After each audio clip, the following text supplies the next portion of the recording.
Hello, fictional. Welcome to the crossover What Ifs. Today we are gonna see, what if Naruto got neglected and became Equestrian Maelstrom? Part 2.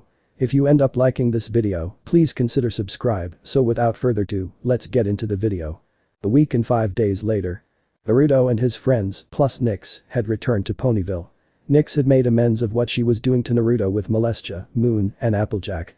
Of course, she was accepted to them but told her that they will get revenge against them. Naruto continued to teach Molestia and Moon, and they have a new roommate, Nyx. Applejack was still the mate of Naruto. Naruto had looked at the letter every now and then. Then he looked at the mirror he was given by Alker in his room. It was a teleportation mirror that led to Black Haven, the village of the Phantom Consortium. He packed his weapons and some food if he felt this was a trap. Then he looked at the mirror before he channeled the chakra in his symbol, and it opened the portal. Naruto told his friends that he was going to be gone for the day due to the letter he got. Naruto stepped through the portal and it closed behind him. When Naruto stepped in the portal, he found himself in front of a giant gate. The place reminded him of the Hidden Leaf Village, but it had major differences, like the color of buildings were different, there was no Hokage monument, and the leaf symbol was replaced with the dis symbol. Naruto then saw two people had come out a portal like him. The first person was a male with black hair with some red in it. He was wearing black robes with some red on it, and it had a badge with a lion on it. He had emerald green eyes. He had a wand in his holster on his waist. The second person was a female that looked like a werewolf. She wore black with red robes. She had hair with ponytails. And she had a wand on her waist in a holster, like the male. Wow, so this is Black Haven? The male said. Naruto decided to make his presence visible. I take it this is the place, then.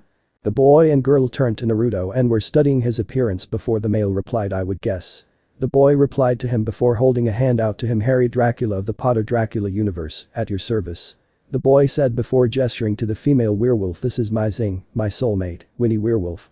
My name is Naruto Uzumaki, not like the original but my own kind. I'm from the Equestrian Maelstrom dimension.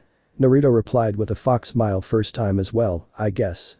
Glad you guys could make it. Naruto heard a familiar voice said. The three looked and saw Alker.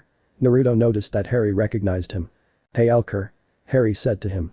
Hello to you too, Dracula. Alker replied with a smile before looking at Naruto and welcome as well, Naruto. Glad you both could make it to the festivities. Shall we get going? Naruto asked Alker. Alker nodded and the group began to go inside the village. That is when they see celebration everywhere. People of different kind were playing around. Come on, air.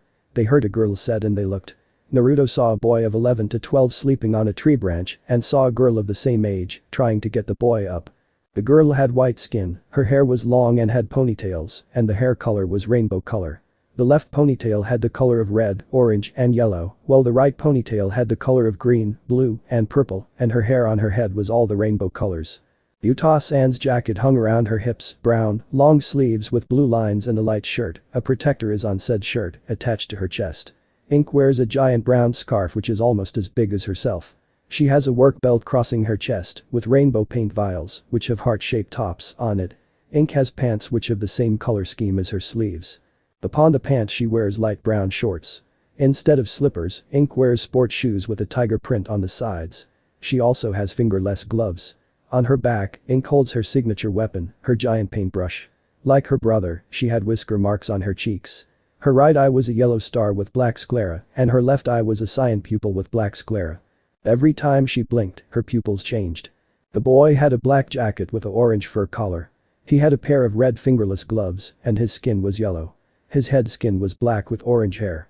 He had yellow teeth and had blue lines that went down from below his eyes. His right eye's pupil was a white dot with red sclera. His left eye's pupil had a blue outer layer, orange inner layer, and the center of it was black dot, and his left eye's sclera was red. He wore black shorts with a single blue line on the left and right side of his shorts. His leg skin was red and he wore black slippers. All around him, arrows popped. Who are they? Naruto asked to Harry. That is Era Naruto and Ink Naruto of the Era Ink Countries dimension. Harry answered.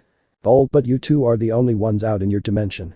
Everyone else that was created by Danny are restricted here, but life here isn't bad. It's mostly peaceful, with some sparring and fighting around. Alker added to them we used to have 4 out, but one of them was deleted by Danny for people not liking it and the other is undergoing a remake, so the ox in the dimension was recalled back here. Oh. I feel sorry for the guy who lost it all. Naruto said to Alker. What should I know about this place since I am the new guy? Well, there are multiple ox around the village. You'll be able to tell the difference between them thanks to their unique features. The normal people are just creations, like AIs from SAO. Alker said with a smile, they do the farming, gardening, sales, and more. Alker pointed at a large field over there is where one of many sparring grounds is. A lot of people go there to train on their powers and learn more. Alker pointed at a shop with a volcano behind it, over there is where the blacksmith is to make the weapons or items you want, the volcano serves its purpose for it. Everywhere else is either a house, armory, weapons shop, or more.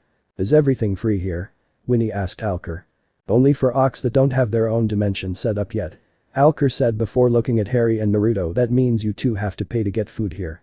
Any dimension's economy works here so if you have any, go ahead and buy something or go make something. So who are some interesting sparring partners here? Naruto asked Alker. Alker chuckled well, we have, Naruto Dreamer, Naruto Furiku, Shade the Changeling, Air Naruto, Mist, Cryo and his Cryo Corporation, Naruto Kage, Sasuke Soniku, Egg Fox, Aku no Naruto, Kai no Sarasa, Eon Lunar Riddle Moon, Naruto Rider, Sakura Harper, Naruto Revan Uzumaki, Asura Uzumaki, Indra Uzumaki, the Azeroth Narutos, Cosmic Star and his group, Narabit, Agent Japan, and more. Are they all strong? Naruto asked. They are in their own right. Alker said before smiling now come on, we should join the festivities. Naruto had separated from Harry and Winnie and he was looking around, taking in the village. He even smiled at the happy and joy faces of everyone in the village. Enjoying the look of it all? A familiar voice asked Naruto. Naruto looked and saw Naruto Dreamer with a smile. He was hovering in the air and landed next to Naruto. How did you find me so fast? Naruto asked a Dreamer. It's your first time here, I knew you would love to see the sights. Dreamer said as he sat down on the roof everything is peaceful here. I'm going to miss it when I head to my dimension when the gateway opens up. Naruto looks down before he turned to continue exploring. Dreamer watched him leave before he sighed and began to follow. Naruto kept going until he saw another training field, this one had a forest environment, unlike the other open field with some tree cover field. Naruto saw two combatants at each other. It was Shade the Changeling versus Naruto Furiku. Shade had summoned Nightmare to fight against Furiku. When Furiku saw this, he charged himself and his entire body, except for his clothes, was now pure red with red electricity around him, and his eyes were now yellow. Furiku and Nightmare clashed against each other, both to appear evenly matched in terms of strength. However, Furiku grinned and suddenly, he exploded in power. When the light ended, Furiku was no longer in the state of power just now. Nightmare was burned to a crisp before it flashed away.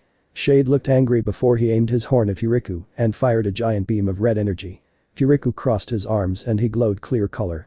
When the beam hit, instead of damaging Furiku, it surrounded him and when the beam stopped firing from Shade, Furiku took the power and directed it back at Shade, who took the blast. When the smoke cleared, Shade appeared to have a lot of broken shell, but his endoskeleton was still there, intact. Shade scowled before he was surrounded by a green glow and all the damage was repaired. Nice fight, huh? Dreamer asked Naruto as he landed next to him. Shade and Furiku continued their spar while Naruto just watched. Yeah. I would have thought Shade wouldn't survive that. Naruto replied, a bit of confusion in his tone. Well, Shade is different from the others. Dreamer said with a frown his story is almost just as terrible as all Harry characters. He was murdered when he was 6 years old in Freddy Fazbear's Pizza Eye. He was revived by the marionette, but he was more powerful than your average souls. His soul was pure magic and power, so he was more powerful and stronger than his fellow souls. He inhabited an endoskeleton and it became magically enchanted to becoming indestructible and allow him to shift shape to different forms. Then when Freddy Fazbear's Pizza Eye closed, the second came and added with them was the Sonic and Treasure Island group. Then Thomas. Then they had to open in a larger building, calling it Freddy Fazbear's Pizza Eye due to too many animatronics. Once they had the larger building, they received Pinky and her crew as well as the Anime crew. And finally, they managed to get Candies to join them. After that, they made one more movement and made a massive park to hold so many animatronics and called it Fazbear's Fun Park. Fazbear's Fun Park? Naruto asked, never heard the name before. Dreamer nodded yeah, that is where Shade comes from. There are 4 locations made into one park. There is the front show stage, right where the entrance of the park is. That is where Candy and his crew are at, including Thomas. The west of the park is known Equestrian Mobius is at, it is where Pinky and her crew and the Sonic crew as well some others are at. The east of the park is known as Treasure and Anime Town, it is where the crews of Treasure Island and Anime are at. And the north of the park is known as Fazbear Forest, where the Freddy and his crew are at. Are they watched? Naruto asked, surprised at the park's size. Yeah, by not 1 but 4 night guards. A tower in the north, east, west, and south. All are connected to the employees-only castle in the center of the park. Dreamer said before looking at the fight. Shade is normally at Equestrian Mobius, but he is sometimes somewhere else. I see. Naruto said before looking at Dreamer. Why do you have seals on you?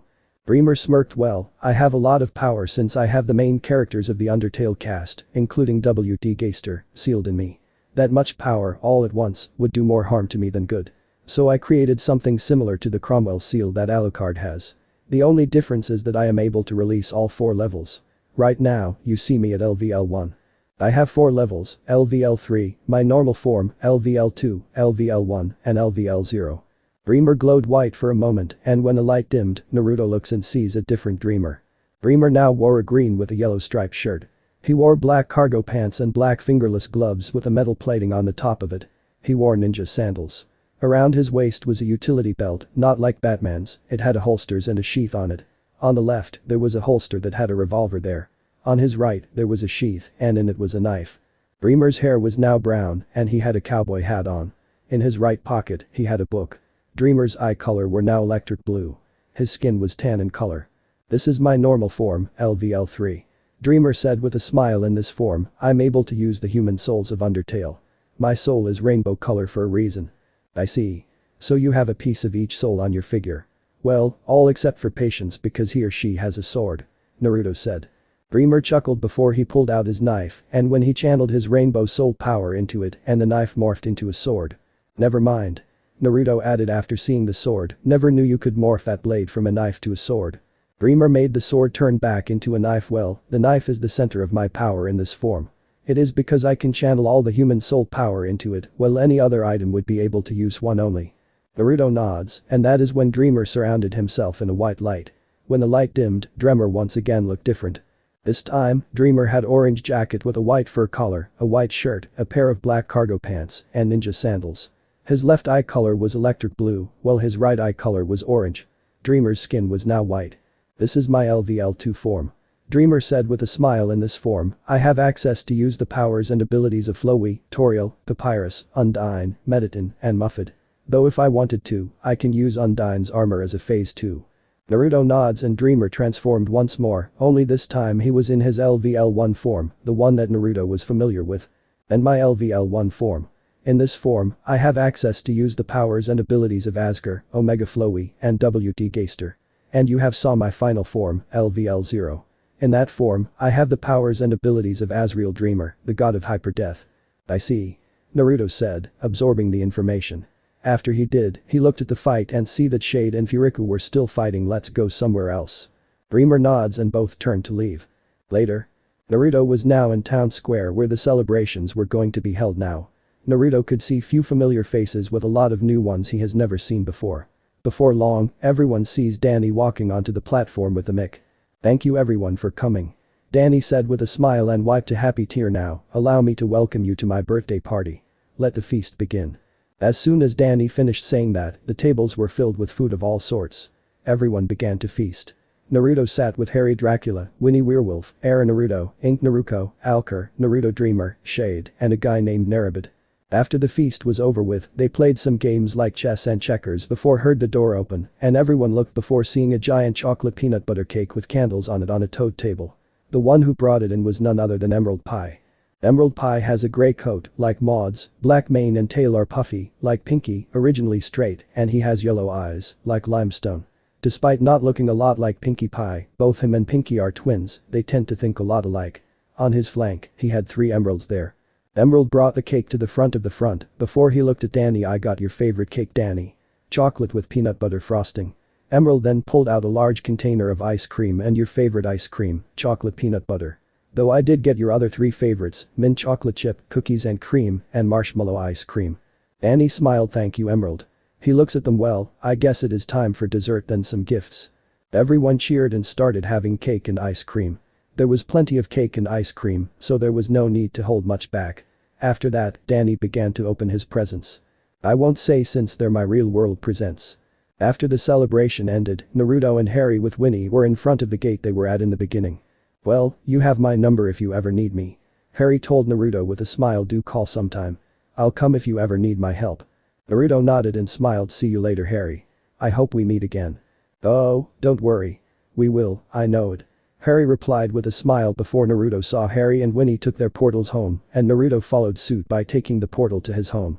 Naruto was laying down on a branch of a tree, located on a cliffside in the territory of the Apple family. He knew what today was. It was beginning of apple buck season. It was a time of year where the Apple family bucks the apples from the trees.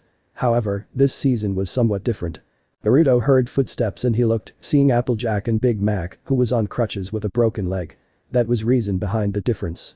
Big Mac and Applejack were the only able members to do this year's harvest, but because Big Mac was injured, only Jackie would be the one to do it. Naruto knew it would be too much for her, so he thought of offering assistance. "Boy, howdy. I've got my work cut out for me," Applejack said as she looked at the sight of so many trees. "Yep," Big Mac agreed. "You're not doing those alone, are you?" Naruto asked from his tree. AJ and Big Mac looked at the tree and see Naruto jump down from the top and landed on his feet before he got up and walked over to them. AJ smiled at Naruto. "Well, glad you could come, Sugar Fox," AJ said to Naruto, who smiled at the nickname that AJ sometimes called him. "Well, I couldn't just let you do so much work without so much as a helping hand," Naruto replied. "So much hard work is stressful, and I know what you are like when you are stressful. And you know how to get me unstressful," AJ added while blushing. "Good luck, you two," Big Mac said before he walked away.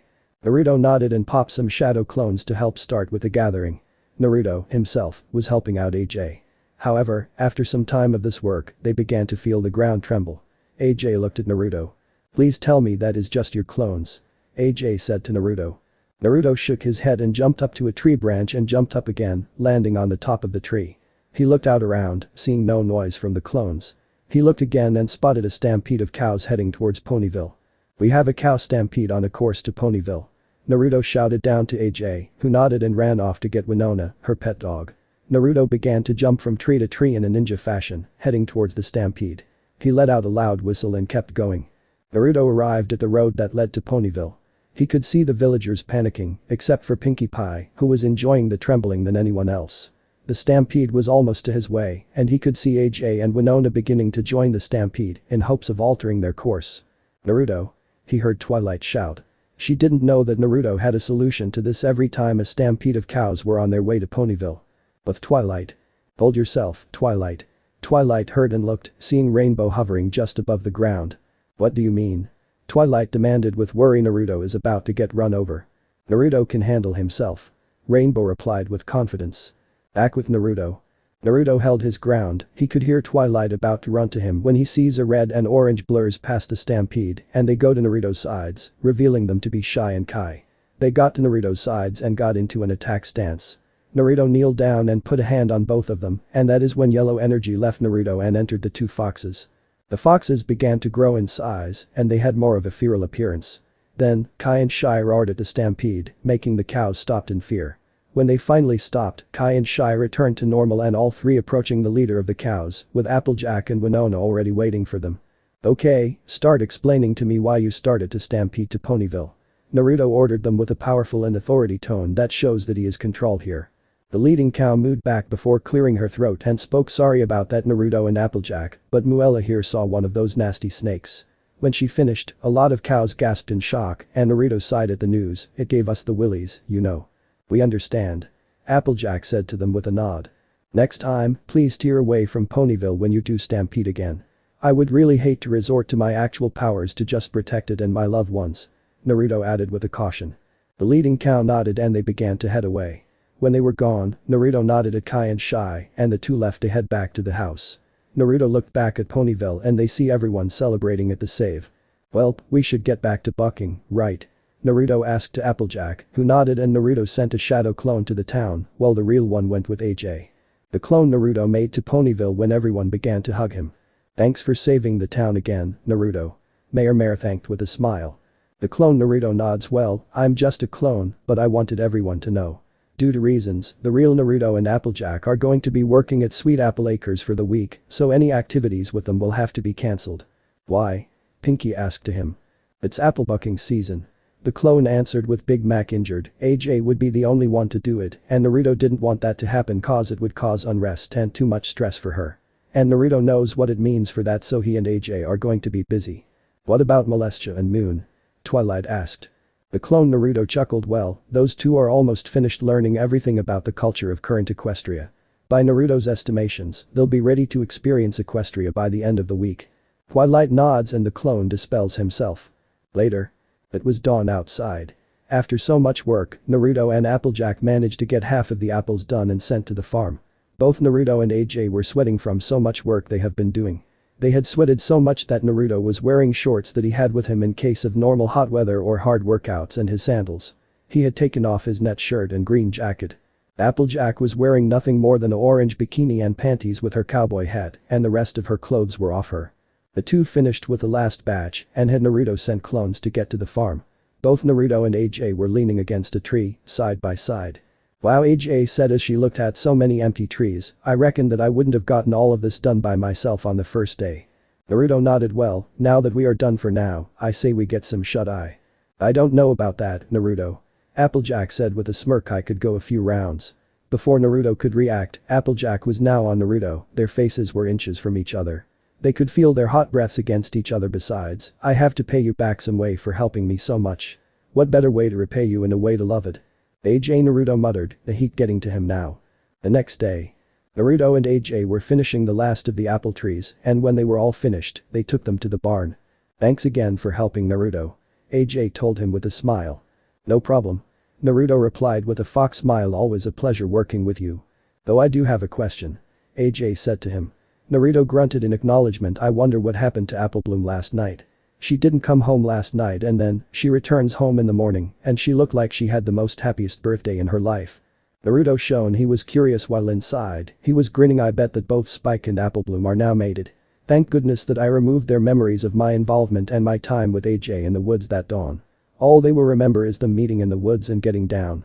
And I can't believe they found the treehouse. Truth be told, Naruto knew where Applebloom and Spike slept last night. It was AJ's old treehouse. When Naruto learned about it, he repaired it. By repair, Naruto repaired all the broken stuff and changed the inside of it. It was basically a treehouse from the outside, but in the inside, it was a house. It was a literal home in a tree. Naruto had went there not long after Applebloom and Spike, he made sure he got home, returned home, he checked out their last spot. He left them before following a trail to the treehouse and saw the mess and cleaned it all up. It wasn't as good as his house, but it could possibly rival it. Oh well, just another day in this land he loves. Okay, before I continue, this was only done because people have been pestering when Konoha was going to get involved. So here, I have a bonus clip for you. But this is only because I wanted to confirm that Konoha will have a role in this. Meanwhile. In a room that had only a desk, a bunch of papers and scrolls, and some other stuff, there was a man sitting on the chair. He had sun-blessed blonde hair, he wore a green jacket, blue pants with ninja sandals and a pouch with bandages on his right leg. He wore a white cloak with red flame designs, and on the back of the cloak was symbols of 4th Hokage. He had ocean blue eyes, and his fur was white. He was a licorn. This was Minato Namikaze Uzumaki, Naruto's father, P.S. The word father was meant for venom tone. Minato was doing his normal Hokage duties when he saw a man join him. This man was Jiraiya, Naruto's godfather. Well, Jiraiya? Minato asked to him, what is the news? Which one? I brought one from something international and one from the Toads. Jiraiya replied. First, the Toads. Minato answered with the eyebrow raised. Jiraiya sighed. The prophecy has changed. What does it say now? Minato asked. The goddess rescues the child of prophecy and reborn the child as a kitsune before sending him to learn of harmony and friendship. And, when the time is right, the child of prophecy shall bring justice upon the evils in the nations. Jiraiya recited to him with a grim tone. I checked to see if it was Menma or Natsumi, but it wasn't them that were taken by Kami. However, I noticed someone has gone missing. Who? Minato asked to Jiraiya. Who is the child of prophecy? Naruto. Jiraiya said to him. Minato's eyes shot open and instantly used his flying thunder god jutsu, but he didn't flash, which means that Naruto was either out of his reach. Or Naruto was, really, rescued by Kami herself. Which only meant that Minato and Kushina knew they made a grave mistake. And Minato's voice was cracked, he was very upset and disgraced at himself for failing as both a father and a Hokage. What is the international news? The boat had left and gone missing for 3 weeks before returning, saying they found a new land. So I had a spy go with them and not long ago, he returned to me saying that there was, indeed, a new land. One with a race similar but different from ours. Jiraiya reported the other Kages are aware of this. They discovered a land known as Equestria. And there could be more that we aren't aware yet. Minato began to think before he nods. Alright, I will be sending a team over there with a unique transportation seal, so we can just flash over there rather than take boat. Jiraiya nodded. Who will you be sending? Minato began to think before answering. I will send Kurenai and her team as an advance party. If she reports that it's too much, I'll deploy Team 9 and either Team 7 or Team 10. Jiraiya nods. I'll go with them just in case things go south. Minato nods and Jiraiya left. However, when Jiraiya did leave, Minato slumped back in his chair and silently cried about his failure. There was a big battle. White Anthro stallions and mares wearing golden armor were charging against Anthro ponies wearing black armor with black and purple mane and tail. Out of them all, there was a cyan Anthro Pegasus. She had cyan fur and wore a blue battle flight outfit. She had a right cyan Pegasus wing and a left metal wing. A part of her left ear was missing. She was battling against enemy Pegasi flyers, and when she landed, she was attacked by a dark armored soldier. She threw them back but lost her mask, revealing her face. She had rainbow hair and magenta eyes and had a scar across her left eye.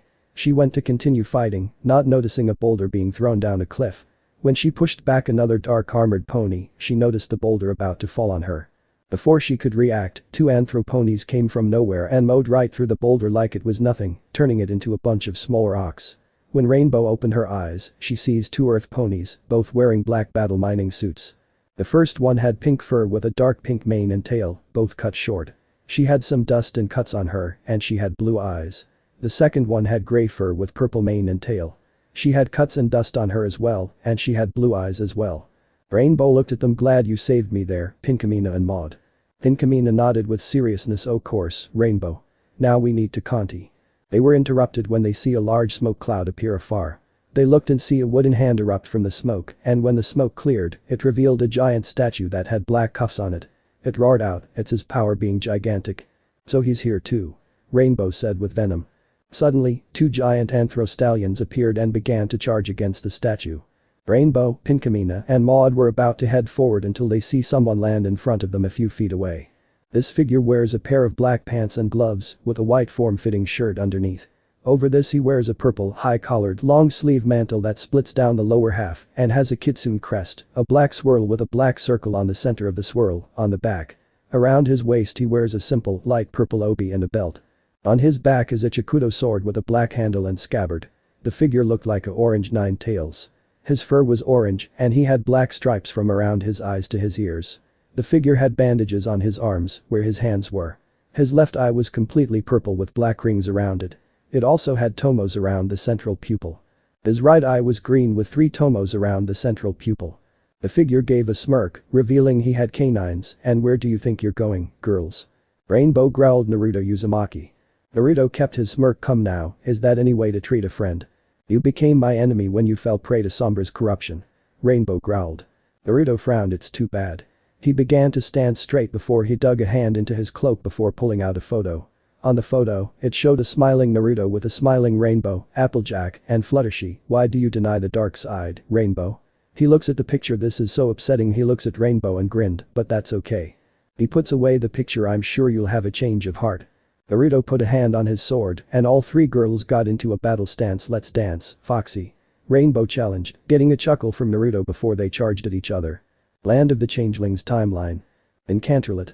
Princess Celestia looked around, seeing all the battling happening around her capital. The Guard Corps were battling against insect ponies known as changelings to defend their home.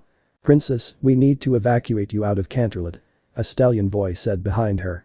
Celestia turned around, being greeted by the captain of the Royal Guard, Shining Armor.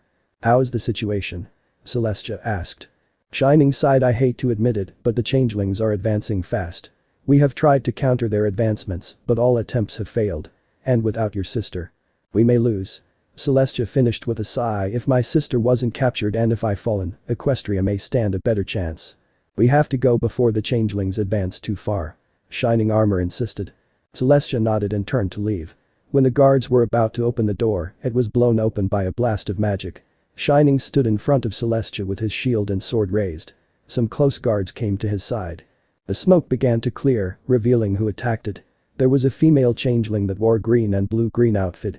She had dark green eyes with elongated oval pupils.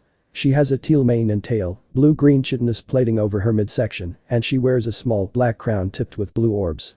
She had armored changelings with her. Well, well, well. The female changeling said with a distorted and echoing voice, I finally found you, Celestia. She looks around her and sees the guards readying their weapons, a few who had spears aimed them at them. Oh, what an absolutely pathetic and futile sight. Queen Chrysalis, I assumed. Celestia asked to the female changeling. Chrysalis smirked. I see my reputation precedes me. You'll never get the princess. Shining Armor shouted and ready himself for a fight. You'll have to get through me if you want her. Chrysalis looked at him. And who might you be? I am Shining Armor, captain of the royal guard. Shining replied with pride. I will not fail to defend the princess from evil beings such as you. Then they all heard a feral growl from behind the group. The changelings moved, revealing an Anthro nine-tailed fox. The nine-tailed fox had orange fur with black tips. The nine-tails wore dark green chitin armor and had a Chikuto sword with a black handle in his right hand. His eyes were green with 3 tomos around the central pupil. He was staring right at Shining Armor. Chrysalis giggled. I like you to meet my champion and personal bodyguard, Naruto Uzumaki. Naruto walked in front of Chrysalis and aimed his sword at Shining. You dare insult my queen, Captain Armor. Naruto growled with venom. Shining Armor growled back. Yeah, I dare. What are you going to do about that, fox? Naruto growled in anger before looking at Chrysalis, who smirked and gestured. Go ahead, just don't kill him. Naruto nods before charging at Shining Armor. Stay out of this. Shining Armor ordered his men. The fox is mine. The two clashed blades. Everlasting night timeline. In the land of Equestria, all that shined was the moonlight. The sun and moon were merged, creating a permanent solar eclipse. A great city, in the center of the former Everfree forest, was the center of the solar eclipse. In the city, there was a Anthro mare running. She had yellow fur and had red and yellow mane and tail. She wore purple clothes and had a teal rope belt. She also had a unicorn horn and had teal eyes. She was running through an alleyway, and when she was about to come out of another alleyway, she sees light and vehicles at the end with their top spotlights on her. She stopped and tried to turn around, only to see it was blocked by vehicles and soldiers. She heard a gunshot being sounded. She turned around and see Rainbow Dash, but she was different. She wore dark blue, almost black, armor and had bat-like wings. She also had a blue cape and had a pistol in her right hand. Her hair was cut to look like a mohawk and she had bat pony ears. Her eyes were still magenta, but now had slits like a bat pony. The chase is over, rebel scum. Rainbow shouted in anger. Now you have nowhere to run. She aimed her pistol at the unicorn. No one is going to miss you, Sunset shimmer. Sunset closed her eyes, awaiting her fate. Then she heard a gunshot sound off, but heard Rainbow cry out in pain. Sunset opened her eyes, seeing Rainbow's pistol on the ground and Rainbow holding her right hand in pain. Tazzing defenseless unicorn mares, dash. A distorted and almost robotic male voice asked. That's low, even for you. They all looked and see a shadow appear on the ground. Then, a figure landed in front of Sunset. The figure was wearing a military-like suit. His suit design was similar to the Arkham Knight, but the Arkham symbol was replaced with a kitsune symbol, and the bat ears on his mask was replaced with fox ears, and he had 9 tails that were armored up as well. Fox Knight. Rainbow growled before looking at her men. Kill him. They were about to attack, but Knight beat them to it by pulling out 2 twin pistols and shooting the men down dead. The Knight looked at Rainbow, who growled and opened her wings and took off. When she did, the Knight put away his guns and looked at Sunset. Are you injured, Miss Shimmer? The Fox Knight asked her. Sunset nodded, shaken, but fine. The Knight nodded before he touched his right fox ear on his mask before looking at her. Come along, Miss Shimmer. We'll be having company soon. Sunset followed Fox Knight out of the alleyway before seeing a tank and a car with 3 soldiers surrounding them. From on top of a building, Rainbow was smirking victoriously. It's best you get down, Miss Shimmer. The Fox Knight said as looked at them. How are you going to beat them? Sunset asked. By evening the odds. The Fox Knight answered. Suddenly, they heard the roaring of an engine and everyone looks, seeing a black with orange outlines car coming around. Then, it stopped and the wheels began to spread apart and the car lifted up a bit before the center of the car opened and a giant turret came out with 2 other attachments. One of them was a Gatling gun, while the other was a riot suppressor gun. 60mm cannon. Operational. The computer in the car stated. It aimed the cannon at the unmanned tank and fired, destroying it in one blast. The soldiers aimed their guns at the car and fired, making the turret look at them. Riot suppressor. Engage. The riot suppressor gun fired 3 shots, 1 to knock down the soldiers. The car then approached them and the back opened, revealing 2 seats. Get in, Ms. Shimmer. The Fox Knight told her, unless you want to die to the Night Guard. The Fox Knight made it that there was no argument. Sunset sighed before getting into a seat and she was strapped in. The Fox Knight went to the B pit and got inside and retracted the seats back into the back with the door closed shut. Then the car took off. Overlord timeline. There was an Anthro Alicorn flying through the sky. She had very dark blue, almost black, fur and had blood red mane and tail. Around her neck was a piece of line string that was attached to the alicorn amulet. She wears a black cloak around her and she lands on the ground. Then, a flash of orange next to her and an Anthro nine-tailed fox appeared next to her. The nine-tailed wears a red shirt with a black cloak, black cargo pants, black sandals, and has 9 tails. He had orange fur and electric blue eyes. The two stared at the front door into the palace. Around them was nothing, no pony in sight. The alicorn was frowning in disappointment. That is when the front doors opened and out stepped an old, ancient-looking unicorn with a long white beard and white mane and tail, and wore robes. He had blue fur. No adoring crowds or grand entrances to welcome your queen. The alicorn asked to the bearded pony, "You must have told many slanderous lies about me to have the ponies flee in my presence. Estelle, my pupil, what has become of you?" The bearded unicorn asked to the alicorn before looking at the fox, "And who is that?" "Oh, this." Estelle opened her wings to look at herself before looking at the unicorn. "Don't you find this a good look on me? Seems your elemental magic isn't all cracked up to be, now is it?" Estelle questioned the unicorn before folding her wings again. "You withheld how powerful this new magic can be. Powerful enough to beat the great Starswirl." She narrowed her eyes at him dangerously. "And my name is Naruto Uzumaki. I am Estelle's friend and partner." The nine-tailed fox answered. Starswirl began to step forward. Magic based in darkness can only corrupt. You can never truly be happy if you embrace it. Starswirl noticed the magic attack from Estelle and blocked it. "How dare you speak to me about happiness?" Estelle shouted to him, "You destroyed my happiness a long time ago. I am sorry for the pain I cause upon you, Estelle." Starswirl apologized, "My miscalculations have come to a great cost to you. But seeking revenge will not appease your anger. It can only serve to fuel it." Estelle growled at Starswirl. "Oh, you're sorry, are you? You're sorry that you destroyed my life and kept secrets from me, knowing what it would do at me. I demand that you take back your curse from me, or I will show you no mercy. It is unwise to venture down this path." Starswirl warned Estelle, "There is no need to destroy what little sanity resides within you with violence. You are the reason for everything I am." Estelle shouted at Starswirl, "You could have followed after me and tried to see reason. You could have had it all, Starswirl, but your pride outweigh your good judgment. Worry not, old fool." Naruto continued with a frown. "The tears that Estelle once shed are long gone. And her better judgment showed just how blinded she truly was to you. In fact, you should rejoice." Estelle continued with a dark tone, "For I have come to give you exactly what you wanted from me all along. Permanent release. When you are out of my way, there will be nothing left to stop me from curing the plague you have placed on these ponies. I can't allow you to do that, Estelle." A female voice said from behind the door of where Starswirl stood. Estelle and Naruto looked at the source of the voice, and Estelle was shocked and surprised to see who it was. "Celestia?" Estelle asked to her. "You have to let this go." Celestia said to her in a begging-like tone. "Starswirl's right. There is no good that can come from this." Instead of understand, Estelle became very angry and looked at Starswirl with rage. "How dare you inflict this pain and responsibility upon my sister? You have corrupted everything I hold dear, and I will take great pleasure in destroying you." Celestia began to speak in a begging tone. "Estelle, please don't do this. I don't want to fight you." Estelle looked at her. "Stay out of this, Tia. You can't understand the damage he's done to me, to you, to all of ponykind. I am this world's last hope for redemption. I am sorry it has come to this, but I can't allow Equestria for your misguided vengeance," Starswirl said to him. Naruto growled and he cloaked himself in an orange aura. "What would you know, old fool? I was supposed to be my village's hero and look what they did to me. I am abused, tortured, and more. I follow Estelle because she is the only one who has ever showed me kindness." "Misguided?" Estelle laughed at what Starswirl said. "You know nothing, you old fool. Did you really think you could mold me into become your puppet, telling me all these lies about my destiny and my fate, without once even considering what I want, or even what is even good for Equestria? You put up a good disguise of wisdom and power, but I know the truth. I know what you really are. A coward." Play song. A new era begins from Megpiepony. Continue after the song ends. Celestia was crying against the tree of harmony that Starswirl was turned into. Estelle was giggling darkly before laughing evilly at the fate of Starswirl.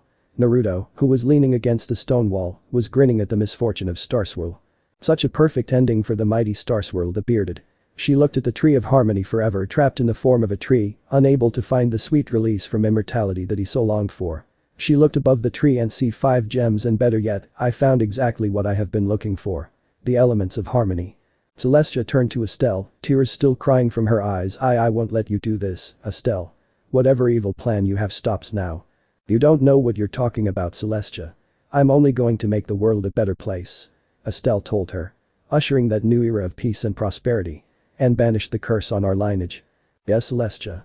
Naruto agreed. A world without magic is a perfect world.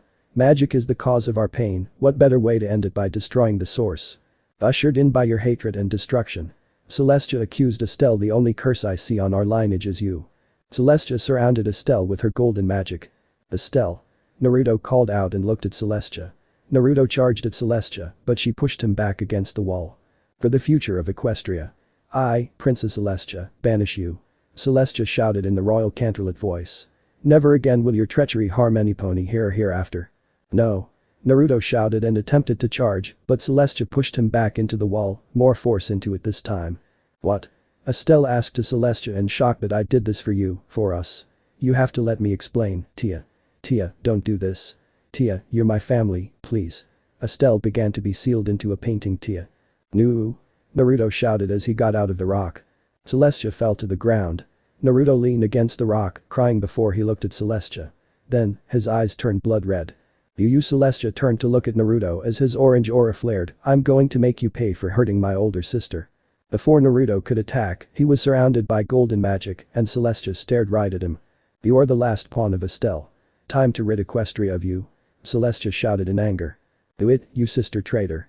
Naruto shouted at Celestia in cold and feral hate. Seal me within that painting as well with Estelle. No, I have somewhere worse for a demon like you. Celestia said as her eyes began to glow wide-eye. Princess Celestia, banish you to the deepest and darkest place of Tartarus, where you will be there forever. I will avenge Estelle, Celestia. Naruto shouted in anger before he began to fly away like a comet. I will avenge Estelle, Celestia. One day, I will return, and when I do, you will regret not sealing me away with Estelle. I will return. The Demented Dimension.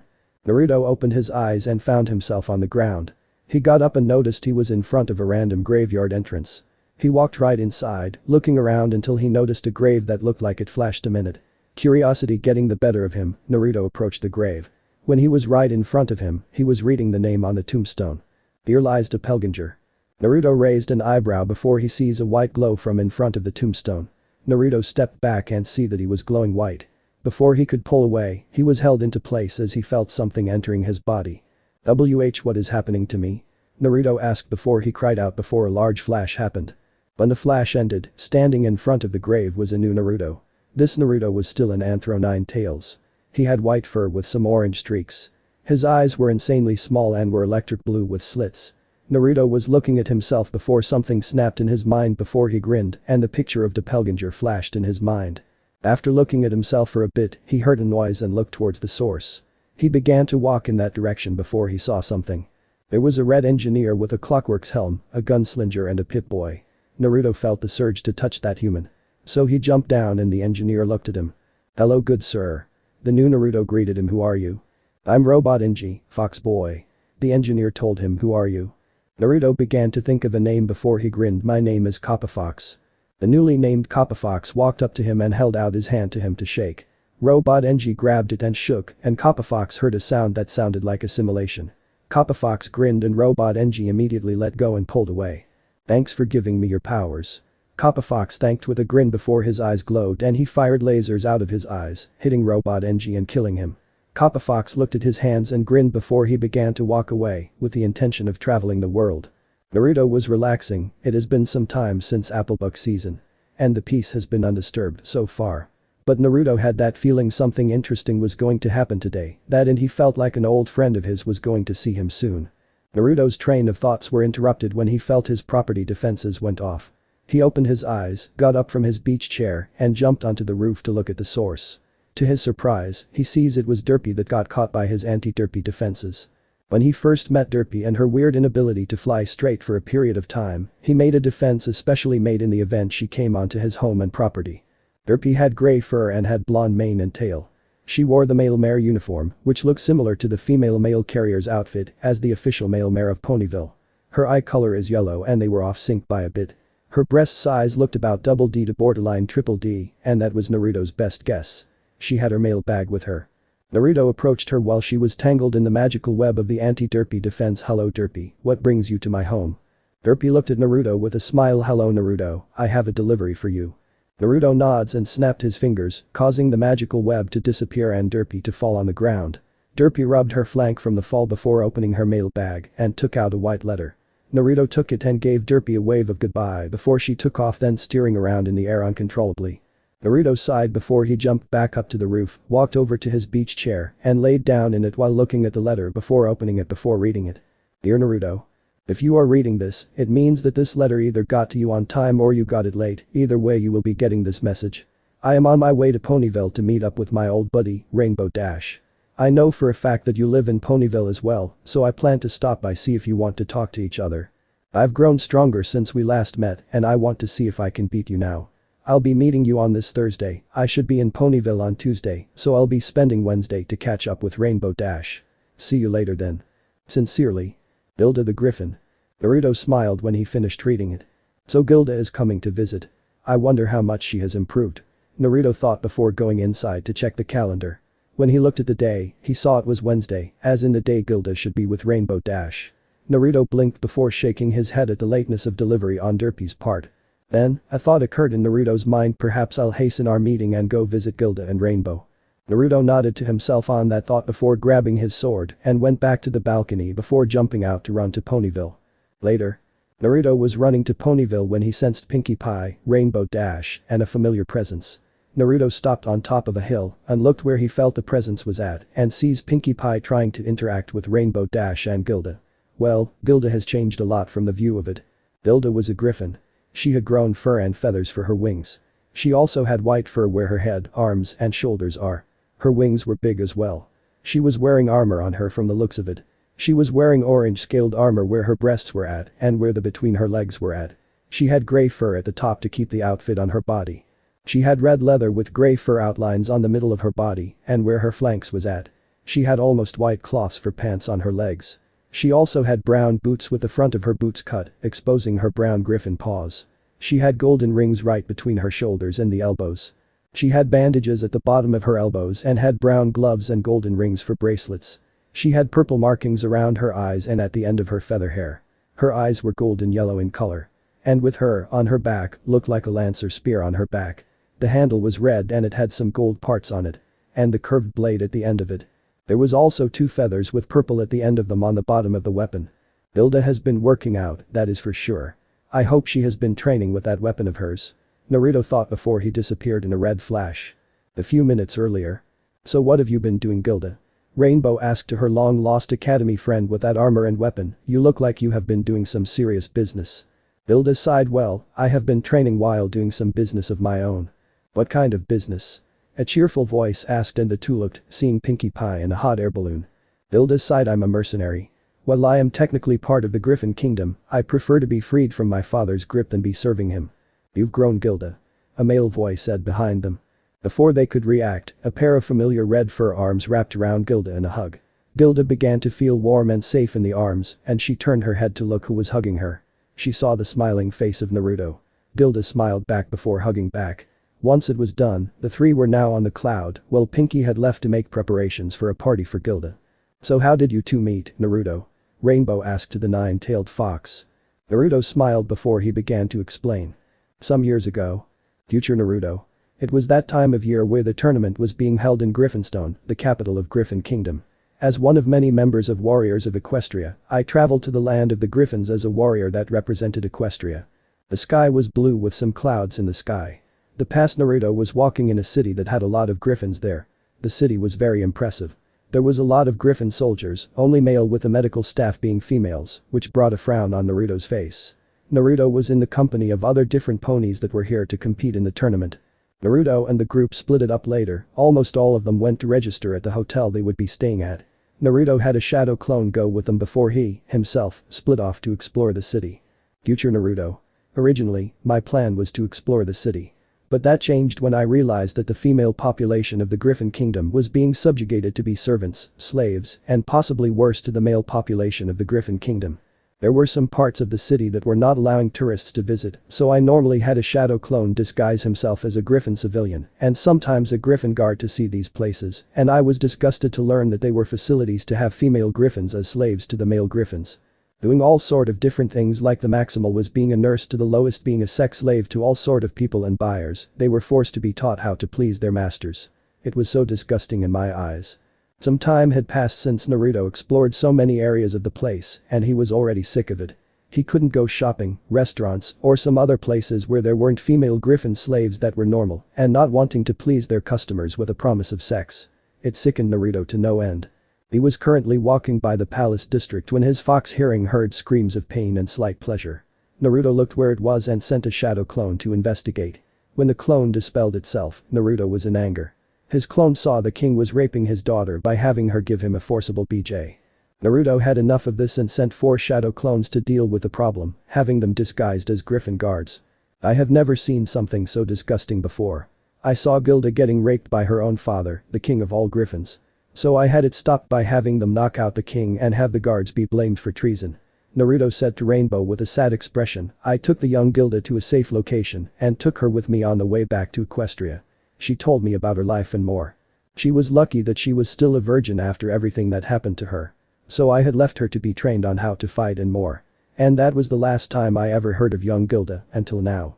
Wow, Rainbow said in mixed feelings. She never knew of Gilda's past seemed so bad. She knew Gilda was hiding something in the academy, but she never knew it was this big. Naruto nodded sadly. I did compete the tournament only to beat the crap out of the Griffin champion and kick the king's flank all. The damn feather brain never knew his daughter was missing until a month passed, and by then, it was too late. I thanked Naruto after that, and when I grew old enough, I began my life as a mercenary. Gilda said to them, I have been traveling Equa since then, though I never dare travel to my homeland due to the laws set there. You are fully aware that once your father dies, you will be the heir to the throne, right? Naruto asked and Gilda paused before she shook her head. I know you are thinking that the Griffins will never let you on the throne, but you have the right to fight for the throne as you are the rightful heir, and not even your father can deny you of that. Well, I better keep a close eye on my father, then, huh? Gilda asked and Naruto smiled and nodded. Come on, I think some celebration is in order. Naruto stated. Gilda and Rainbow smiled and they follow him. A week later. Naruto was walking down a street when he noticed a crowd nearby. So he jumps onto a roof to get a better view of what was going on, and only a few minutes later, Twilight and Spike arrived while everyone was already there, watching the whole thing. Come one, come all. A female voice called out as the building becomes a stage. Come and witness the amazing magic of the great and powerful Trixie. Once the stage was complete, a smoke cloud appears in the center of the stage, and there stood an Anthro unicorn. She had blue fur and a horn where her forehead was located. She wore light blue robes, teal armor where her stomach was at, light purple with teal armor boots, and she had metal bracers, belt and necklace with a single red gem on them, and she wore black underneath her outfit. She also wore a light purple cape. She had light blue with a paler blue streak mane and tail. She also had purple eyes, and her mane had a ponytail. On her right side of her waist was a symbol of a magic wand with a trail of magical dust. Ah, a showmare. Naruto thought as he decided to watch from the distance. I wonder what this is going to be like. Naruto watched from a distance as she boasted about how she defeated an Ursa Major, and she even defeated an embarrassed Rainbow Dash, Applejack, and Rarity. Of course, Naruto wasn't going to allow Trixie to get away without a fight. I never use them anymore. Naruto thought before he closed his eyes. Perhaps it's time to bring them back out and use them once more. He opened his left eye, revealing his Rinnegan. Meanwhile underneath Naruto's house. There were 6 capsules, inside each had a body inside and there was a variety of different races. But above the capsules were names. In the capsule known as the Diva Path, there is a male alicorn. This alicorn wore a red cloak with a black 9-tailed fox symbol. On the back was a kanji symbol that said Diva. The alicorn had orange fur with yellow mane and tail. In the capsule known as the Asura Path, there is a male scorpion. The scorpion wore a similar cloak with the same front symbol, but the kanji on the back was Asura. The scorpion had a long tail and 4 long leg-like limbs on its back, and it stood on a pair of legs and had arms with sharp claws. Its color was orange with some black and yellow on it. In the capsule known as the Human Path, there is a female centaur. The centaur wore a similar cloak on her upper body with the same front symbol, but the kanji on the back was human. The centaur's upper body was humanoid and wore the cloak. She had orange fur with her lower half being orange as well. Her horns were similar to T-Rex when he is at full power. In the capsule known as the Animal Path, there is a female zebra. The zebra wore the same cloak with the same front symbol, but the kanji on the back was animal. The zebra had orange with dark red stripes and her hair color yellow and red. In the capsule known as the Preta Path, there is a female griffin. The griffin wore the same cloak with the same front symbol, but the kanji on the back was Preta. The griffin had orange primary feathers with some yellow secondary feathers. In the capsule known as the Naraka Path, there is a female changeling. The changeling wore the same cloak with the same front symbol, but the kanji on the back was Naraka. The changeling had black chitin, but had orange shell, insect wings, and eyes. All of them had black piercings on them. Then, all of a sudden, all the capsules opened and all of the 6 paths opened their eyes. Their left eyes had the Rinnegan while their right eyes had the Echo Sharingan. They got up before disappearing in a burst of smoke. Trixie was about to laugh about Twilight's cowardice when 6 bursts of smoke surrounded Trixie, and when the smoke cleared, everyone sees the 6 paths surrounding Trixie. Everyone was confused when seeing them, but Twilight gasped, she knew what the technique was.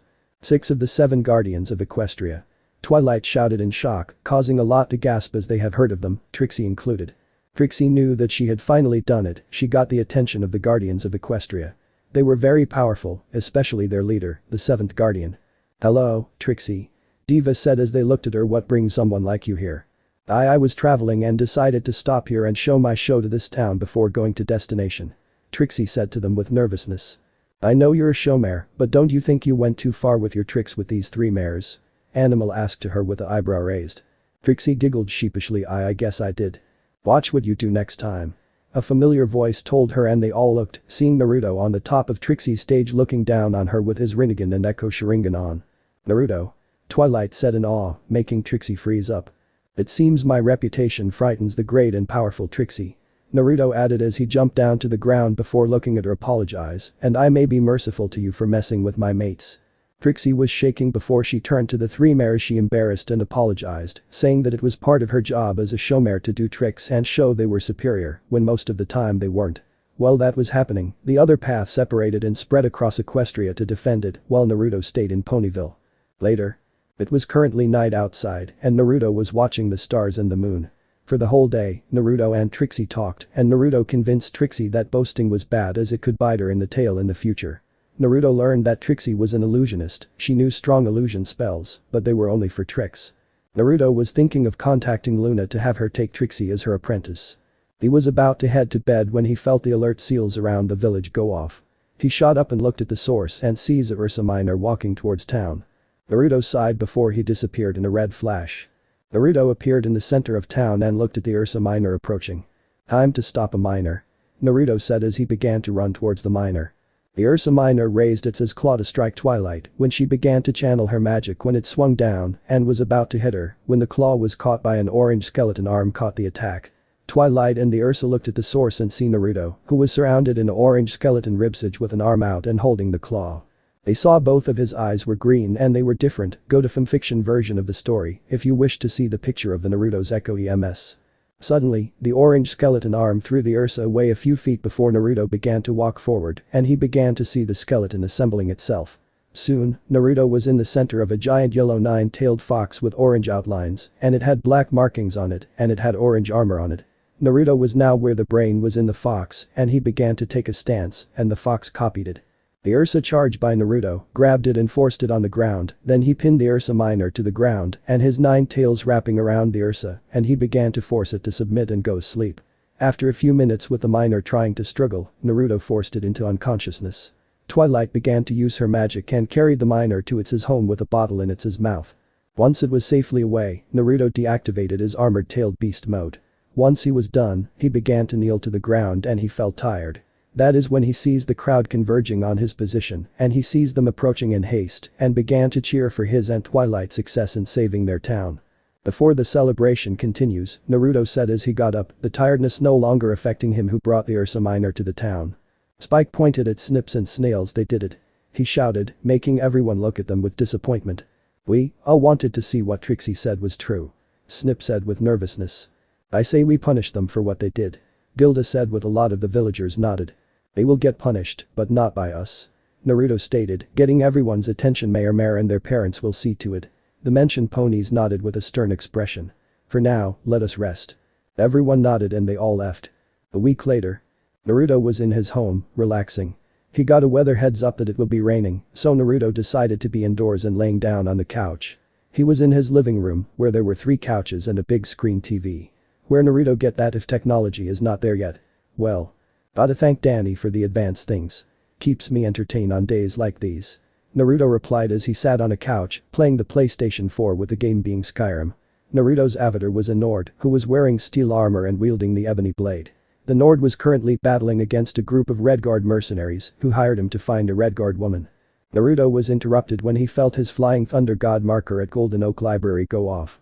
Naruto turned off his game and put the red PlayStation 4 control on a charger before he disappeared in an orange flash. "Yo," Naruto said as he appeared in the Golden Oak Library. Standing in front of him was Applejack, Rarity, and Twilight Sparkle. "You called?" "Yeah." Twilight replied with a smile. "I was hoping we could stay at your home. I don't really have too much room like you do." "Alright, get Spike and put your hand on me." Naruto replied before grinning. "Also, don't put it on anything important on me, it would be bad if I reflexed by accident." "Funny," Rarity muttered, not impressed what Naruto was implying. "Hey, I have a mate present right now." Naruto well pointed Applejack. "She may try something." Applejack grinned before putting a hand on Naruto's shoulder. Rarity put a hand on Naruto's other shoulder. Twilight came back with a sleeping Spike and she put her hand on his chest.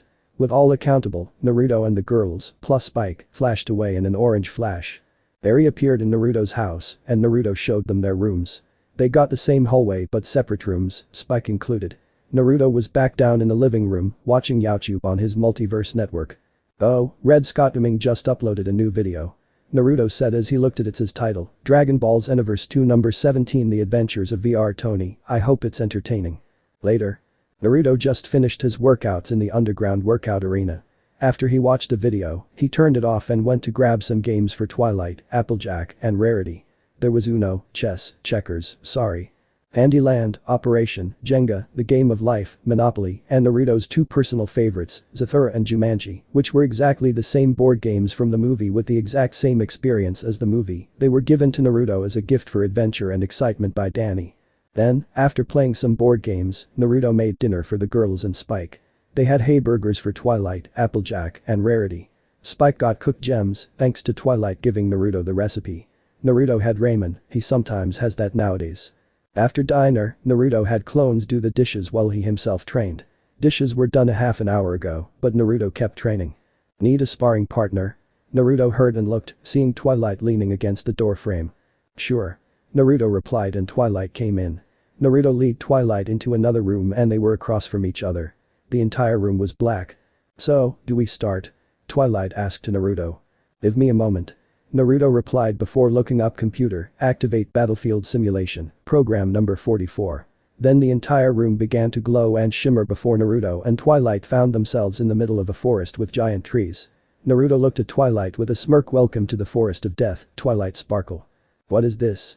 Twilight asked in awe of everything looking so real. "This is a simulation chamber."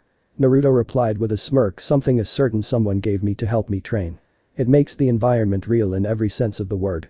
It also comes with training droids who can use similar type of technology, instead it makes them look like someone else and even copy their techniques and moves." "Shall we get started, then?" Twilight asked to Naruto. Naruto smirked. "Computer, activate programs of number 44's environment hazards. Deactivate safety. Start match between user Naruto against guest Twilight Sparkle.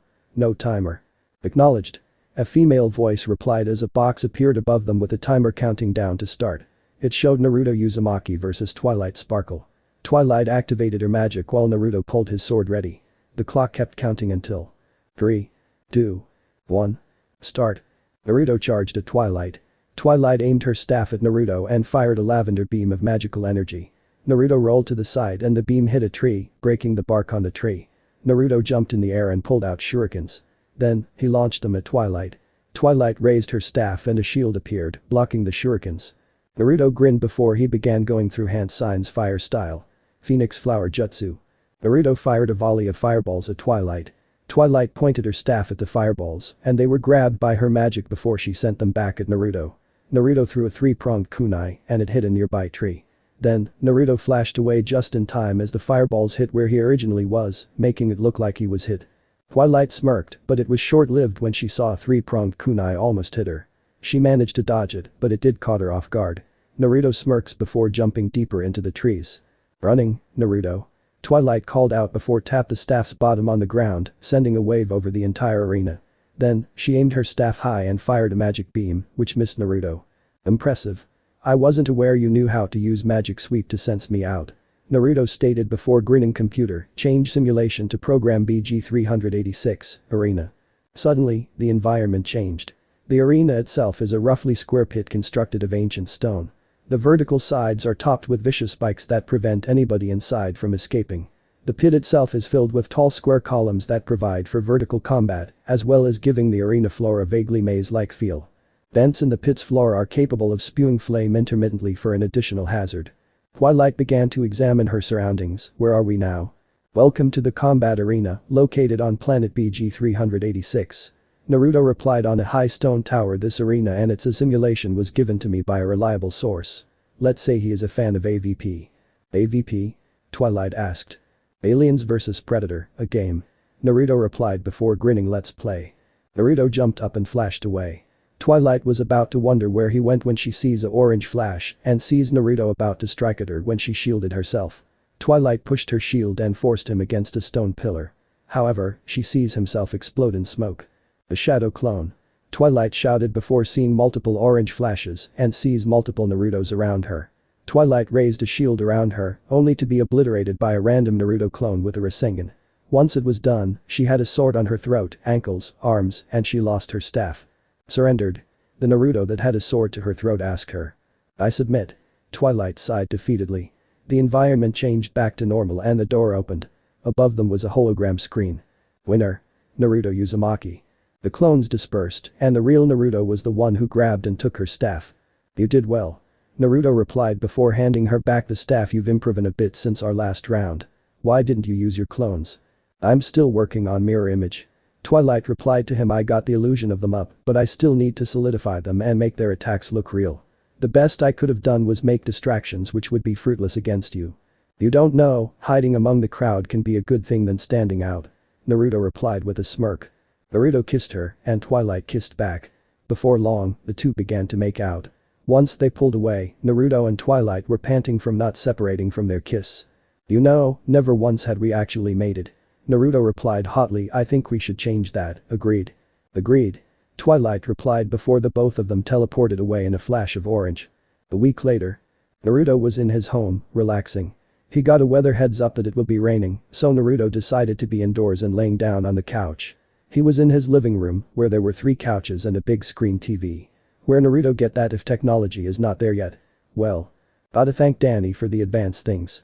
Keeps me entertained on days like these. Naruto replied as he sat on a couch, playing the PlayStation 4 with the game being Skyrim. Naruto's avatar was a Nord who was wearing steel armor and wielding the ebony blade. The Nord was currently battling against a group of Redguard mercenaries who hired him to find a Redguard woman. Naruto was interrupted when he felt his Flying Thunder God marker at Golden Oak Library go off. Naruto turned off his game and put the red PlayStation 4 control on a charger before he disappeared in an orange flash. Yo. Naruto said as he appeared in the Golden Oak Library. Standing in front of him was Applejack, Rarity, and Twilight Sparkle. You called? Yeah. Twilight replied with a smile. I was hoping we could stay at your home. I don't really have too much room like you do. Alright, get Spike and put your hand on me. Naruto replied before grinning also. Don't put it on anything important on me, it would be bad if I reflexed by accident. Funny. Rarity muttered, not impressed what Naruto was implying. Hey, I have a mate present right now. Naruto well pointed Applejack. She may try something. Applejack grinned before putting a hand on Naruto's shoulder. Rarity put a hand on Naruto's other shoulder. Twilight came back with a sleeping Spike and she put her hand on his chest. With all accountable, Naruto and the girls, plus Spike, flashed away in an orange flash. Barry appeared in Naruto's house and Naruto showed them their rooms. They got the same hallway but separate rooms, Spike included. Naruto was back down in the living room, watching YouTube on his multiverse network. Oh, Red Scott Gaming just uploaded a new video. Naruto said as he looked at its title, Dragon Ball Xenoverse 2 number 17 The Adventures of VR Tony. I hope it's entertaining. Later. Naruto just finished his workouts in the underground workout arena. After he watched the video, he turned it off and went to grab some games for Twilight, Applejack, and Rarity. There was Uno, chess, checkers, sorry. Candyland, Operation, Jenga, The Game of Life, Monopoly, and Naruto's 2 personal favorites, Zathura and Jumanji, which were exactly the same board games from the movie with the exact same experience as the movie. They were given to Naruto as a gift for adventure and excitement by Danny. Then, after playing some board games, Naruto made dinner for the girls and Spike. They had hamburgers for Twilight, Applejack, and Rarity. Spike got cooked gems, thanks to Twilight giving Naruto the recipe. Naruto had ramen, he sometimes has that nowadays. After dinner, Naruto had clones do the dishes while he himself trained. Dishes were done a half an hour ago, but Naruto kept training. Need a sparring partner? Naruto heard and looked, seeing Twilight leaning against the doorframe. Sure. Naruto replied and Twilight came in. Naruto led Twilight into another room and they were across from each other. The entire room was black. So, do we start? Twilight asked to Naruto. Give me a moment. Naruto replied before looking up computer, activate battlefield simulation, program number 44. Then the entire room began to glow and shimmer before Naruto and Twilight found themselves in the middle of a forest with giant trees. Naruto looked at Twilight with a smirk. Welcome to the forest of death, Twilight sparkle. What is this? Twilight asked in awe of everything looking so real. This is a simulation chamber. Naruto replied with a smirk. Something a certain someone gave me to help me train. It makes the environment real in every sense of the word. It also comes with training droids who can use similar type of technology, instead it makes them look like someone else and even copy their techniques and moves. Shall we get started, then? Twilight asked to Naruto. Naruto smirked. Computer, activate programs of number 44's environment hazards. Deactivate safety. Start match between user Naruto against guest Twilight sparkle. No timer. Acknowledged. A female voice replied as a box appeared above them with a timer counting down to start. It showed Naruto Uzumaki versus Twilight Sparkle. Twilight activated her magic while Naruto pulled his sword ready. The clock kept counting until 3, 2, 1. Start. Naruto charged at Twilight. Twilight aimed her staff at Naruto and fired a lavender beam of magical energy. Naruto rolled to the side and the beam hit a tree, breaking the bark on the tree. Naruto jumped in the air and pulled out shurikens. Then, he launched them at Twilight. Twilight raised her staff and a shield appeared, blocking the shurikens. Naruto grinned before he began going through hand signs fire style. Phoenix Flower Jutsu. Naruto fired a volley of fireballs at Twilight. Twilight pointed her staff at the fireballs and they were grabbed by her magic before she sent them back at Naruto. Naruto threw a three-pronged kunai and it hit a nearby tree. Then, Naruto flashed away just in time as the fireballs hit where he originally was, making it look like he was hit. Twilight smirked, but it was short-lived when she saw a three-pronged kunai almost hit her. She managed to dodge it, but it did caught her off guard. Naruto smirks before jumping deeper into the trees. Running, Naruto. Twilight called out before tapped the staff's bottom on the ground, sending a wave over the entire arena. Then, she aimed her staff high and fired a magic beam, which missed Naruto. Impressive. I wasn't aware you knew how to use magic sweep to sense me out. Naruto stated before grinning. Computer, change simulation to program BG386, arena. Suddenly, the environment changed. The arena itself is a roughly square pit constructed of ancient stone. The vertical sides are topped with vicious spikes that prevent anybody inside from escaping. The pit itself is filled with tall square columns that provide for vertical combat, as well as giving the arena floor a vaguely maze-like feel. Vents in the pit's floor are capable of spewing flame intermittently for an additional hazard. Twilight began to examine her surroundings. Where are we now? Welcome to the combat arena, located on planet BG386. Naruto replied on a high stone tower. This arena and its simulation was given to me by a reliable source. Let's say he is a fan of AVP. AVP? Twilight asked. Aliens vs Predator, a game. Naruto replied before grinning. Let's play. Naruto jumped up and flashed away. Twilight was about to wonder where he went when she sees a orange flash and sees Naruto about to strike at her when she shielded herself. Twilight pushed her shield and forced him against a stone pillar. However, she sees himself explode in smoke. A shadow clone. Twilight shouted before seeing multiple orange flashes and sees multiple Narutos around her. Twilight raised a shield around her, only to be obliterated by a random Naruto clone with a Rasengan. Once it was done, she had a sword on her throat, ankles, arms, and she lost her staff. Surrendered. The Naruto that had a sword to her throat asked her. I submit. Twilight sighed defeatedly. The environment changed back to normal and the door opened. Above them was a hologram screen. Winner. Naruto Uzumaki. The clones dispersed, and the real Naruto was the one who grabbed and took her staff. You did well. Naruto replied before handing her back the staff. You've improved a bit since our last round. Why didn't you use your clones? I'm still working on mirror image. Twilight replied to him. I got the illusion of them up, but I still need to solidify them and make their attacks look real. The best I could have done was make distractions which would be fruitless against you. You don't know, hiding among the crowd can be a good thing than standing out. Naruto replied with a smirk. Naruto kissed her, and Twilight kissed back. Before long, the two began to make out. Once they pulled away, Naruto and Twilight were panting from not separating from their kiss. You know, never once had we actually made it. Naruto replied hotly. I think we should change that. Agreed. Agreed. Twilight replied before the both of them teleported away in a flash of orange. It has been some time since the whole storm happened. Was it a week? 2 weeks? Time was hard for Naruto to follow sometimes. Anyway, Naruto was relaxing on his roof when he felt Twilight's magical signature teleporting next to me. Naruto looked at Twilight's happy and delightful face.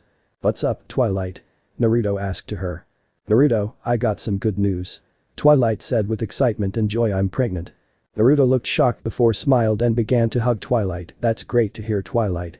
Naruto said before pulling away from her. "Well, let's go get a treat since we will be celebrating."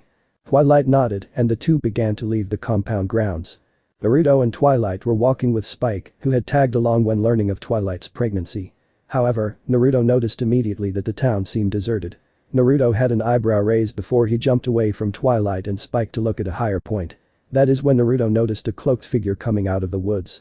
Naruto kneeled down and began to look for Twilight and Spike, only to see them off the street and began to sense out before detecting them in Sugar Cube Corner with the other girls. Naruto watched as the figure took off their hood, revealing the figure to be a female zebra. Naruto noticed this before he smirked. He went to the edge of a roof. "You look lost, friend," Naruto said in Zebrian, the zebra's native language. The female zebra immediately looked where she heard it and looked at Naruto with surprise. "You know Zebrian?" the female zebra asked, making Naruto nod. "Indeed I do, ma'am." Naruto said to her. "What is your name?" "My name is Sakura," the zebra told Naruto. "Okay, before you say anything, I can't do rhyme speech. So Sakura will be speaking normally. My apologies, but I have tried time and time again to learn how to rhyme with speech, but only in small sayings, no sentences like Sakura can do." "Well, what is it that you are here for, Sakura?" Naruto asked, and before Sakura could ask, he sees Applebloom walking out of Sugar Cube Corner. "Applebloom? What are you doing out here?" "My sister and her friends are talking inside and they don't want to even learn of this zebra girl," Applebloom said to Naruto. "Well, how about we take this to Sakura's place?" Naruto suggested, getting a nod from Applebloom and Sakura. Naruto hopped down and the three began to walk. Naruto and Applebloom were a bit behind from Sakura when they entered the Everfree Forest. Naruto immediately took notice of blue flowers. "What are these?" Naruto asked to Sakura. "Those flowers are known as poison joke." Sakura said, "Do not touch them, no matter what. Otherwise, you will suffer from their practical jokes." "What kind of effects?" Naruto asked. "The poison joke magically match the victim's personality and traits, which manifest as physical afflictions," Sakura told Naruto. "Really?" Naruto asked before thinking before saying, "I wonder what effects it could do on me. My personality is pranking, and the traits I have is naturally attuned to my pranking nature." Naruto looked at Sakura. "Is there a cure?" Sakura nodded. "Is it possible if I try it out? It could tell me about what it does." Sakura nodded. "I can prepare a cure for you tomorrow." Naruto nods and thanks Sakura when they heard AJ's voice calling out for Applebloom. The trio stopped and see the main six approaching and standing a group of the poison joke. "Well, get a big one tomorrow," Naruto told Sakura before Naruto and Applebloom reunited with the main six. Naruto purposely trekked through a patch of poison joke. "I wonder what could happen," Naruto thought to himself. The next day. Inside the residence of Naruto, a figure on the bed was yawning and getting up from the bed to stretch. "Good morning to myself," a female voice said before the figure stopped. "Is that my voice?" The figure rushed to a mirror and we all see a female version of Naruto. Naruto found herself to be quite curviest and most endowed. She has long, creamy and delicious legs, shining cerulean blue eyes, silk-like fur, and has a G-cup-sized bust that feel fuller and bigger and a thick yet firm and soft ass. Luckily, her fur was covering all of her private parts. "Oh yeah," Naruto said with a moan as she stretched and began to feel her entire body. "Looks like the poison joke acknowledged my nature of being a prankster. Hee. This brings so many memories when I used that spell back in Elementia to turn into a girl for pranking purposes." Naruto sighed. "Well, that was before that bastard of a father reinforced the seal on my magic." Naruto got dressed and began to walk out the door with a grin. "Let's see how Ponyville handles Naruto." Spike was grinning as he looked at all the main six who were turned into different things. Twilight's horn was now Flopple, Applejack was now Tiny, Pinky can't speak because her tongue is now Spitty, Fluttershy spoke in a guy's voice, Rarity has Frizzell mane, tail and coat, and Rainbow Dash at her inverted wings. So he began to nickname them. It was Twilight Flopple, Apple Teeny, Spitty Pie, Flutterguy, Hairity, and Rainbow Crash. Spike couldn't wait to see Naruto was like. That is when they heard the door knock and opened, seeing a sexy female nine-tailed fox. "Well, hello everyone." The female fox spoke in an angelic tone that was ringing bells. This voice made Spike stop dead in the nickname list. "How do I look? How does my Naruto look?" Everyone was shocked and surprised to see Naruto was now the female nine-tailed fox named Naruko. Naruko even began to do a few poses. Everyone could smell vanilla in the room as Naruko began to strike some risky poses. You look absolutely hot and I'm as straight as an arrow," Rainbow commented. "No fair." Rarity shouted in denial. "I get turned into a furball, but Naruto gets turned into that. I smell favoritism. I know a lot of mares who would kill to have legs and a flank like that," AJ commented with a low whistle. "Like what you see, Spike?" Twilight asked to Spike with a smile. Hamina," Spike muttered unblinkingly as he studied Naruto's form. He felt his blood going south and began to feel his pants were too tight as he stared at Naruto. Then, Spike fainted on the spot. Naruto gave a victorious grin. "Yes, still got it." Naruto muttered before turning around. "Welp, I don't know about you, but I'm going to go pay a visit to a friend to help me."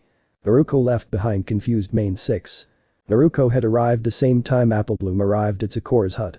When Applebloom and later Sakura saw Naruto, they were blushing up a storm. "I wouldn't mind going lesbian to be with Naruto," she heard Applebloom mutter to herself, making Naruto grin. So after sending Applebloom to go fetch supplies for the cure for Naruto and, eventually, the main 6, Naruto was talking with Sakura about life in Ponyville and Sakura telling her life in the Everfree. After an hour or two, Naruto was waiting before noticing the main 6 waiting outside. So she decided to go out there and talk to them before they do anything rash. Later. After the explanation to the main 6 and Applebloom getting the supplies for it, they paid a visit to the spa in Ponyville. With Sakura's help, they made a healing pool for the members. And another pool for the males. Naruto was relaxing as the effects of poison joke wore off. However, Naruto found herself turned back into Naruto, but something was off. When he looked at himself, he saw that his fur was now gone, but he has orange coat. Naruto went to the nearest mirror and saw that he changed. Naruto was now a full-flesh kitsune instead of being just an anthro fox. Naruto had an orange coat, short spiky blonde hair, whisker-like markings on his cheeks. However, he still has orange with white tips, fox ears and 9 tails. He now has a body of an athletic but with more defined muscles from all the training he has been doing. Whatever training he took, his body was like looking at a human replica of one of the statues. His every muscle trained to have top performances in stamina, power and speed at the same time. He has broad shoulders, chiseled abs and hips. Naruto whistled at his new appearance before going to the locker room to change. Once he put his clothes back on, Naruto went to meet his friends and saw them waiting for him. "Naruto, is that you?" Twilight asked in shock. Naruto nods. "Yeah, I'll have to look at the library to see what my new powers and abilities are as a full-flesh kitsune." Twilight nodded dumbly before blushing at Naruto's appearance, alongside everyone else. Naruto grinned before they left the spa. So this part ends here. Alright, that's it for today's video guys. Let me know in the comments section how was the story, and also don't forget to like, share and subscribe. I will meet you in another video. Bye bye.